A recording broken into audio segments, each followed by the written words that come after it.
Hello dear boys and girls, आज हम remove too पढ़ेंगे। एडवर्ब टू होता है TOO। ये जब सेंटेंस आता है तो इसको जब हम रिमूव करते हैं तो किस तरह से वाक्य को चेंज करते हैं, उसके फॉर्म को बदलते हैं। जब हम बाकी से टू को हटाते हैं तो जनरली सेंटेंस हमारा नेगेटिव बन जाता है। फॉर एग्जाम्पल मैं एक उदाहरण दे रहा हूँ, she is too weak to work. से सी इज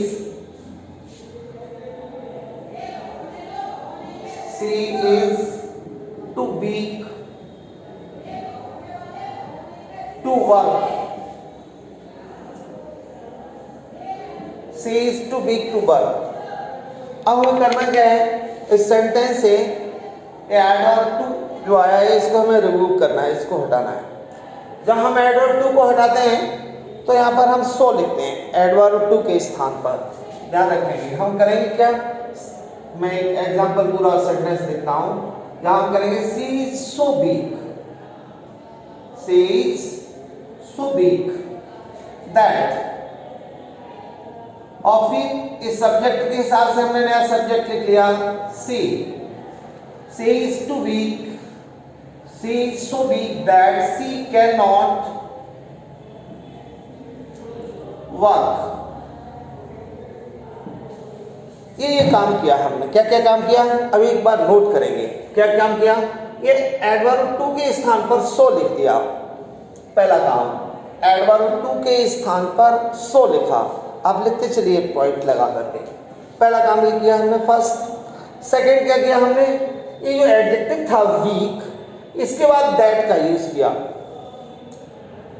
फिर क्या किया, यहाँ पर एडजेक्टिव, इसके बाद ये जो सब्जेक्ट है हमारा, इस सब्जेक्ट के अनुसार नया हमने सब्जेक्ट लिख लिया सी।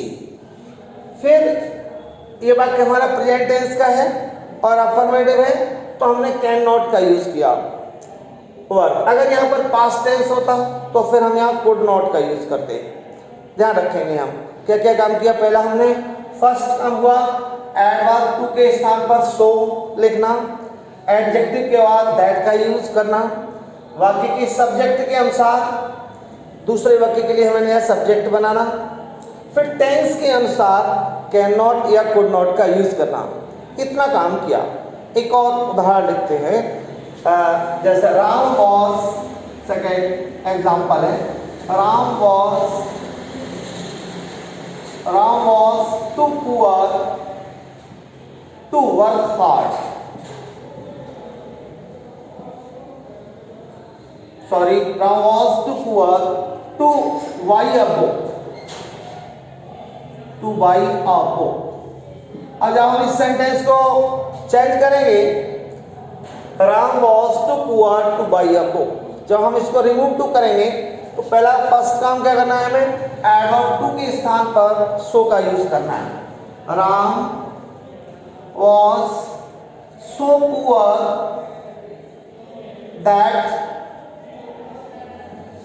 अब इस अकॉर्डिंग टू राम हमें सब्जेक्ट बनाना है ही कुड नॉट। ये पास्ट टेंस है, वॉज, इसलिए हमें could not by a book.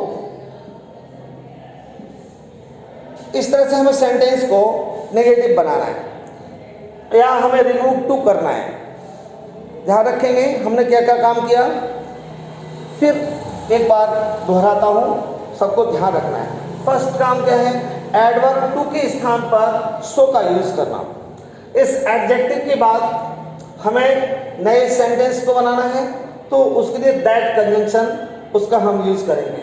फिर हमें सब्जेक्ट के अनुसार सब्जेक्ट बना लिया ही, तो उस ही को लिखा। फिर है यहाँ पर कैन नॉट या कुड नॉट का यूज। ये पास्ट टेंस है तो कुड नॉट, और अगर प्रेजेंट टेंस होता तो कैन नॉट का यूज करते। Can not by a book. क्या बन गया sentence, Ram was so poor that he could not by a book. हमें इस तरह से सेंटेंस को से एडवर्ब टू को हटाना है। अब हम थोड़ा सा एक और नया सेंटेंस लिखते हैं, फिर हम देखते हैं। जैसे एक एग्जांपल है, the house is too costly to be purchased.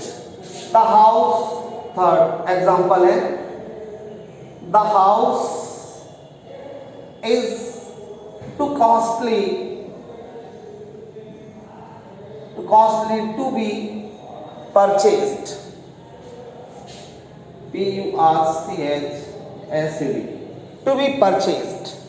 The house is too costly to be purchased. अब हमें करना क्या है, फिर एक बार ध्यान देंगे जो अभी हमने रूल्स किया, ध्यान दिया है। द हाउस, यहां पर सीधे the house is, adverb too के स्थान पर सो लिखेंगे, सो कॉस्टली दैट।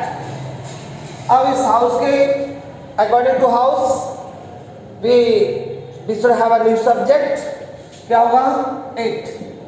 और फिर कैन नॉट का यूज करेंगे, can not be purchased, PURCHASED, purchased. इस तरह से सेंटेंस हो जाएगा। यहाँ पर हम एक और एग्जांपल लिख रहे हैं। यहाँ पर हम डज नॉट, कुछ सेंटेंस होते हैं यहाँ पर डज नॉट का यूज भी हो जाता है या फिर विल नॉट का यूज भी हो सकता है, यहाँ पर ये ध्यान रखेंगे हम। अब एक न्यू सेंटेंस थोड़ा सा इससे डिफर है, ज़्यादा उसमें डिफरेंस नहीं है, लेकिन थोड़ी सी बात है। जैसे the question 4, the question was too hard for me to solve it।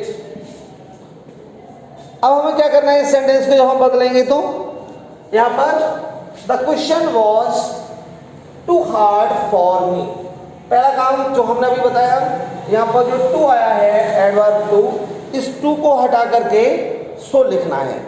अभी जो करते आए, the question, QUESTION, the question was so hard that, यहां तक कर लिया। अब थोड़ा सा डिफर है यहाँ पर एक नया चीज है, फॉर मी।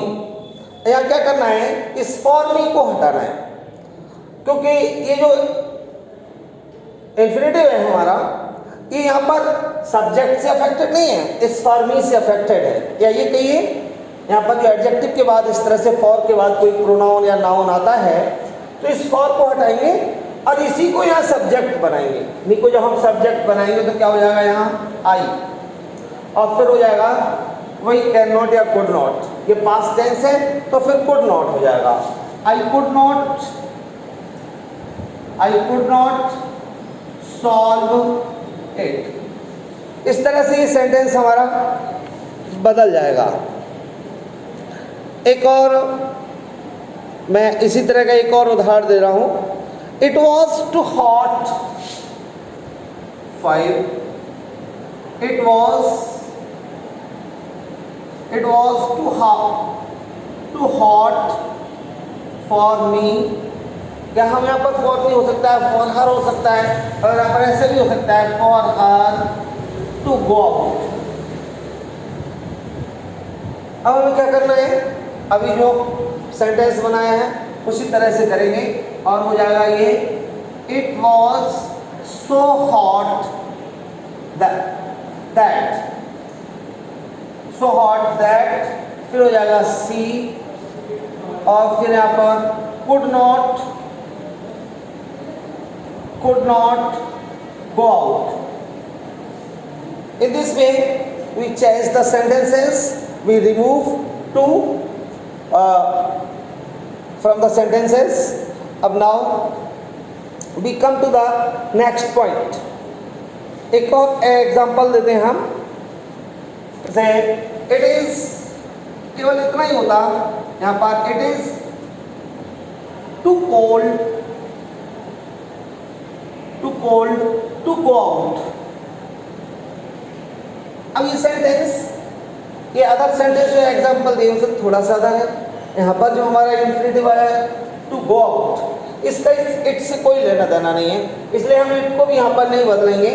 ये थोड़ा कॉमन इन्फिनेटिव है, ये जनरली सब लोगों के लिए इफेक्ट कर रहा है यहाँ पर, तो यहाँ पर हम कॉमन सब्जेक्ट बनाएंगे।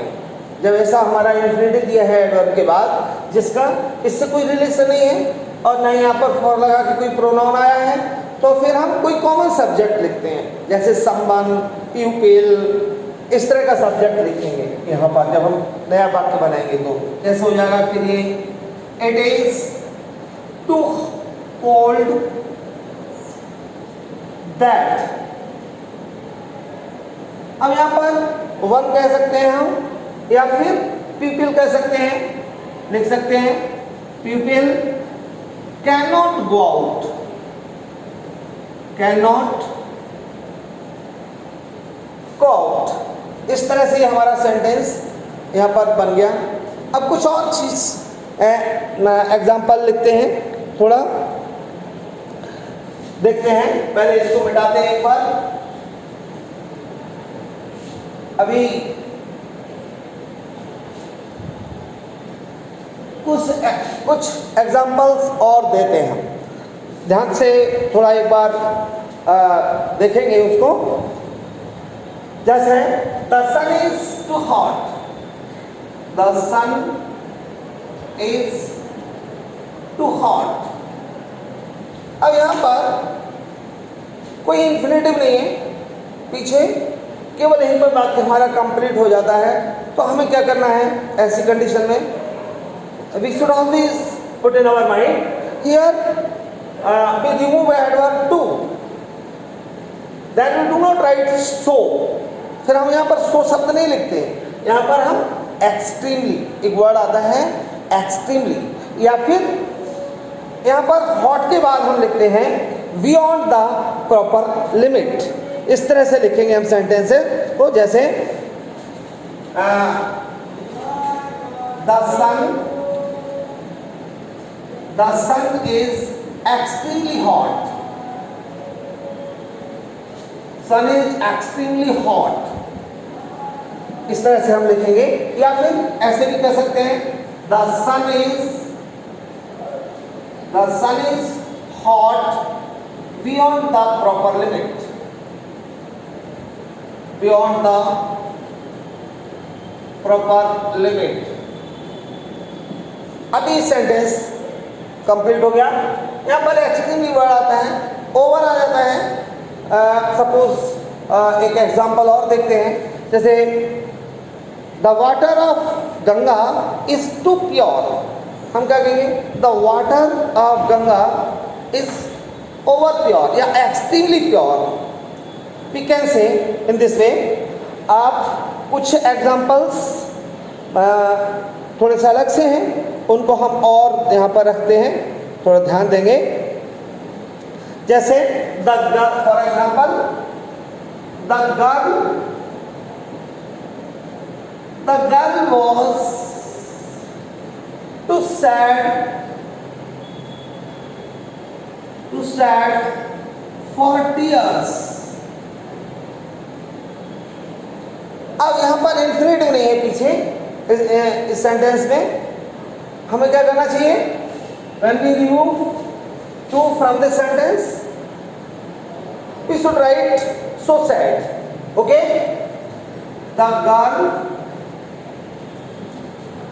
was so sad that, यहाँ पर so sad that। अब हम क्या करेंगे, सब्जेक्ट के हिसाब से according to subject we have a new subject C। अब कैन नॉट या कुड नॉट का यूज कर लेंगे, कुड नॉट। अब आता है टीयर्स। अब यहाँ पर टीयर्स के लिए अपनी तरफ से इमेजिन करेंगे वर्ब की। कौन सी वर्ब हो सकती है जो टीयर्स को शो करे, या हम ये इसका सेंस है गर्ल इतनी सैड थी कि वो टीयर्स में व्यक्त नहीं कर पा रही थी। तो हम यहाँ पर व्यक्त करने के लिए एक्सप्रेस वर्ड का यूज करेंगे, वर्ब का। She could not express express in words, in tears. इसी तरह से यहाँ पर एक्सप्रेस का भी यूज कर सकते हैं, बीप का भी यूज कर सकते हैं। जब हम बीप करते हैं तो फिर हम टीयर्स का यूज कर सकते हैं। She could not beep in tears. हम एक और तरीके से कह सकते हैं, एक और न्यू सेंटेंस दे रहे हैं। The boy